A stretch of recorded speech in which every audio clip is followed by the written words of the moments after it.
얼마 전 한 여성 고객이 배달을 시켰다가 자기가 잠이 들어서 받지 못한 일이 있었어요. 이 고객이 잠을 자느라 배달을 못 받았으니까 환불을 해달라고 이제 사장을 괴롭혔다고요. 당시 이제 사장님과 고객 간의 통화 녹취를 제가 준비를 했거든요. 이 녹취 한번 들어보시죠. 새벽 5시고 뭐고 간에 일단 제 얘기 먼저 들으셔야죠. 보관 시간 지나면 폐기하라면서요. 저는 잠자서 이제 일어나서 이제 봤는데 그거를 고객님이 잘못하신 거잖아요. 잘못이요? 저 코로나인데 마스크 벗고 한번 뒤집혀볼까요? 아주 이판사판이려고요. 아주 기분이 막상하네. 이따 갑시다. 갈게요. 내가 경찰에도 연락하고 지금 어디로 간다고? 벌금 얼마냐? 딱 뺏고 올 테니까 한번 가보자고요. 기다리고 계세요. 야, 무섭다. 아니 이게 지금 실제 상황에서 오간 걸 들은 거죠, 우리가? 네, 통화 맞아요. 내용이 너무 아니 이게 지금 저 자느라고 하여간 음식을 그러게. 못 받았다. 근데 그 상황이 이렇게 살벌한 상황까지 간 거예요. 그러니까 뭐 코로나 확진자다 뭐 그게 무기도 아니고 막 기침 좀 해줄까요? 막 이게 뭐니? 이게 뭐예요 도대체? 이거 약간 신개념 협박인데 이게 사건의 전말이 어떻게 됩니까? 네, 침을 무기로 쓴 이 갑질요. 강원도 원주에서 일어난 일입니다. 원주에 위치한 수제버거집 사장님 고객으로부터 갑질을 당했다는 사연을 지난 4일 온라인 커뮤니티에 올렸습니다. 코로나 걸린 교사에게 모욕적인 갑질을 당했습니다라는 제목이었습니다. 교사. 이 사장님 지난달 25일 오후 배달 앱을 통해서 햄버거 2개를 주문받았습니다. 네. 사장님 배달료 4,000원을 포함해서 1,600원에 해당하는 주문을 받고 네. 배달을 위해서 고객의 집에 도착해서 배를 눌렀는데 네. 문제가 여기서부터 시작이 된 거예요. 네?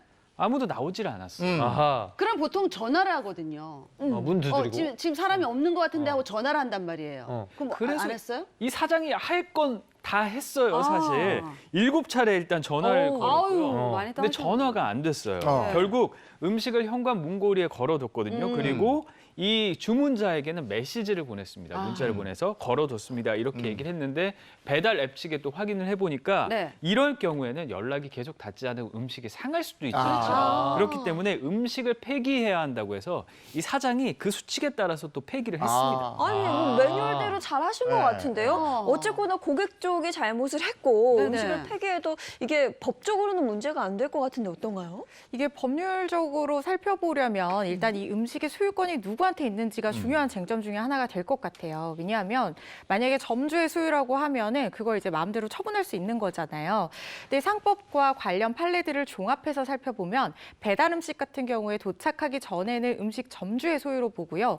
도착한 이후에는 점주와 고객의 권리가 동일하다 이렇게 평가가 되고 고객이 인도를 요청해서 수령을 완료한 경우에는 고객의 권리가 점주의 권리에 우선한다 이렇게 보고 있어요. 네, 그러면 연락이 안 돼서 그 음식을 문고리에 걸어둔 경우는 누구의 소유로 봐야 될까요? 이게 참 애매합니다. 문고리에 걸어뒀을 뿐이지 이게 인도가 완료됐다고 보기에는 좀 애매한 측면이 있기 때문에 그렇죠. 완전히 고객의 권리가 점주의 권리에 우선한다 이렇게 판단하기는 조금 섣부를 것 같고 그리고 배달앱 측에서도 점주 측에서 주문 계약을 체결을 하고 자기의 의무를 다해서 음식이 잘 도착하도록 만들었잖아요. 근데 이런 경우까지 모두 다 법적인 책임을 진다고 하면 너무 과한 처사죠. 네. 이렇게 매뉴얼대로 한 사장님 그런데 다음날 새벽 이 주문자가 사장에게 전화해서 따져 물었죠. 앞서 녹취로 다 들으셨을 겁니다.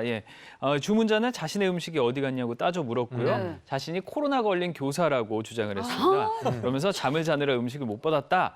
당당하게 주문 취소하세요. 그리고 내 돈 돌려주세요. 그러면서 환불을 요구를 했어요. 네. 배달 음식을 자느라고 못 받으면은 그 잔 사람의 과실인 것 같은데 그러면 이것도 이건 환불 요청 대상이 안 되는 것 같은데요? 아니지. 이게 배달 중인 음식, 배달 음식의 폐기나 분실에 대한 판례가 아직 명확하게 있는 것이 아니기 때문에 이견이 있을 수 있지만 계약법의 기본 원리에 비추어서 보면 이 점주도 음식을 맛있게 만들어서 적절한 시간에 배달을 해줘서 이제 그 고객이 음식을 잘 먹을 수 있게끔 해야 될 의무가 있어요. 네. 그런데 반대로 고객한테도 성실하게 협조해서 음식을 수령을 해서 이 계약이 성실하게 잘 완성이 될 수 있도록 해줘야 될 어떤 신의식 상식상 의무가 있는 거거든요.